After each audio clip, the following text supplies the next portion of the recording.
নমস্কার। আজকে বলবো ধনু রাশি নিয়ে। ধনু রাশি এই সপ্তাহটা অর্থাৎ 15 জুলাই টু 21 জুলাই 2024 কেমন যাবে চলুন জেনে নিই। তার আগে গ্রহ রাশির সিচুয়েশনটা। মঙ্গল বৃহস্পতি রয়েছে বৃষ রাশিতে, সূর্যদেব রয়েছে মিথুন রাশিতে। এই সূর্যদেব 16 তারিখ চলে যাবে আপনার কর্কট রাশিতে এবং 19 তারিখ এই সূর্যদেব তার নক্ষত্র চেঞ্জ করে পুনর্বসু নক্ষত্র থেকে পুষ্যা নক্ষত্রে গমন করবে এবং শুক্র বুধ এবং সূর্য জুতি তৈরি হচ্ছে। এই বুধ আবার সিংহ রাশিতে যাবে 19 তারিখে। বুধ সিংহ রাশিতে 19 তারিখে এবং তার সাথে নক্ষত্র চেঞ্জ হয়ে অশ্লেষা নক্ষত্রে মঘা নক্ষত্রে গমন করবে। কেতুদেব যাবে কন্যা রাশিতে, যেমন রয়েছে তেমনি থাকবে কন্যা রাশিতেই। চন্দ্র তুলা রাশিতে, শনি বক্রী হয়ে কুম্ভ রাশিতে এবং রাহু যথারীতি মীন রাশিতে। এই সিচুয়েশনে আপনার সারাটা সপ্তাহ কেমন যাবে আপনাকে বলবো অবশ্যই খুব সাবধানে ডিসিশন নেবেন। যেহেতু শনি আপনার থার্ড হাউসে বক্রী হয়ে বসে আছে, আপনি কিন্তু এই সপ্তাহে পুরনো অর্থ, পুরনো যোগাযোগ, পুরনো আর্থিক জায়গাটা আপনার মজবুত হবে। পুরনো কোনো চুক্তি, পুরনো কোনো ডিল আপনার সাকসেস হবে। আপনার কিন্তু আত্মীয় স্বজনের যত সম্পর্ক ভালো হবে। রিলেটিভদের সাথে রিলেটিভ বাড়ি যাবেন, তাদের সাথে যোগাযোগ ভালো হবে। মাতুলালয়ের সাথে সম্পর্ক ভালো হবে। পূজা পাঠের প্রতি ইন্টারেস্ট বাড়বে। বাবা মা ফ্যামিলি লোকের সাথে আপনি মন্দির মসজিদে যেতে পারেন, কিন্তু মাথাটা কিন্তু খুব কন্ট্রোল রাখতে হবে। মাথাটা কিন্তু দুমদাম গরম হবে, বাদ বিবাদে জড়িয়ে পড়তে পারেন। ফ্যামিলি লোকেদের সাথে বিশেষ করে পাড়া প্রতিবেশীর সাথে জড়িয়ে পড়ে থানা পুলিশ অব্দি কিন্তু গড়াতে পারে ব্যাপারটা। Be careful. রাস্তায় গাড়ি নিয়ে বেরোন, অবশ্যই খুব সাবধানে বেরোবেন, কারণ কোনো কারণে আপনাকে ট্রাফিক পুলিশ বা ট্রাফিক কেস খেতে পারেন, চালান কাটতে হবে। শত্রুতা কিন্তু প্রচণ্ড হবে, রাগ জেদ আপনাকে কন্ট্রোলে রাখতে হবে।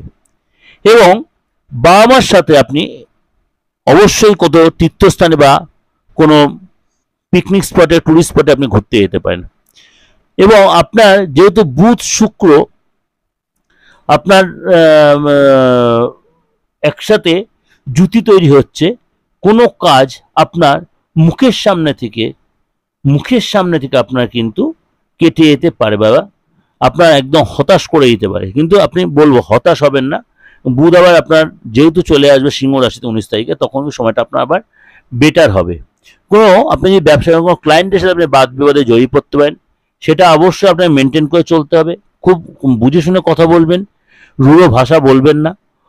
এবং আপনার মনটা মাঝে মাঝে অস্থিরতার সম্মুখীন হবেন। পার্টনার সাথে মাঝে মাঝে সময় একটু ভুলভাল কথা হয়, কিন্তু ওভারঅল কিন্তু সময়টা পার্টনার সাথে ভালোই কাটাতে পারবেন।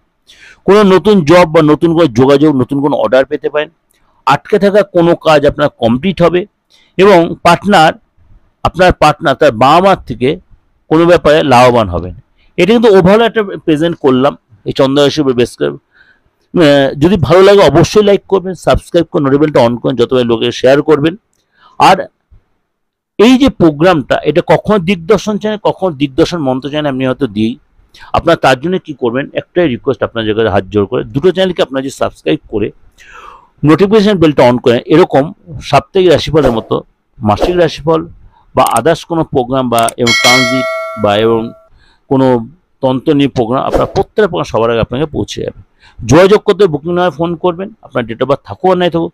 আর যে কোনো তন্ত্রমতে বা অ্যাস্ট্রোলজিক্যাল মতে কোনো যদি প্রতিকার করাতে চান, যে কোনো বাস্তুর প্রতিকার, ফ্যামিলিগত প্রতিকার বা আপনার পার্সোনাল প্রতিকার, সন্তান নিয়ে যে কোনো শারীরিক কোনো কনিক প্রবলেমে ভুগছেন সেগুলো, বা আইনি কোনো ঝামেলায় ভুগছেন, প্রেমের ব্যাপার, স্বামী স্ত্রীর ব্যাপার, এগুলো থেকে অবশ্যই রেহাই পেতে আপনি অবশ্যই যোগাযোগ করতে, আপনি দেশের যে কোনো প্রান্ত থেকে। নমস্কার।